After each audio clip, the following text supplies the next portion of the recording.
आज नाश्त्यासाठीच बनवली मी टमटमीत फुगलेली पुरी आणि बटाट्याची भाजी. मग एकदम टमटमीत पुरी फुगावी म्हणून मी काय केलं, गव्हाचं पीठ घेतलं, थोडा बारीक रवा टाकला, थोडं तेल टाकलं, मीठ टाकलं आणि घट्ट पीठ मळून घेतलं.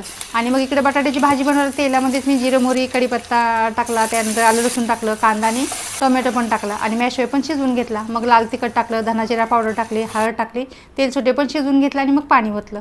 त्याच्यामध्ये 2 बटाटे मी उकडून घेतले होते, ते असे हाताने तुकडे करून टाकले.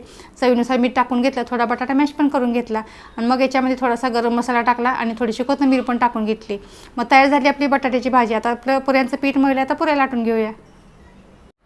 पीठ चांगलं मळून घेतलं आणि व्यवस्थित भिजलं की आपल्या पुऱ्या छान होतात. एक पुरी आपण लाटून घेतलेली आहे. अशा 4-5 पुऱ्या पहिल्या लाटून घेऊया आणि मग आपण तळून घ्यायचे. आता पुऱ्या लाटून झाल्या, तेल एकदम खडखडीत गरम करून घ्यायचं आणि मग अशा पुऱ्या बनवून घ्यायच्या. एकदम टमटमीत ह्या पुऱ्या फुगतात आणि ह्या बटाट्याच्या भाजीबरोबर तुम्ही खाऊन बघा, खूप छान होते. तर नक्की बनवा. आवडली रेसिपी तर लाईक आणि शेअर करा आणि असंच आपला अनोखा चॅनल पहा.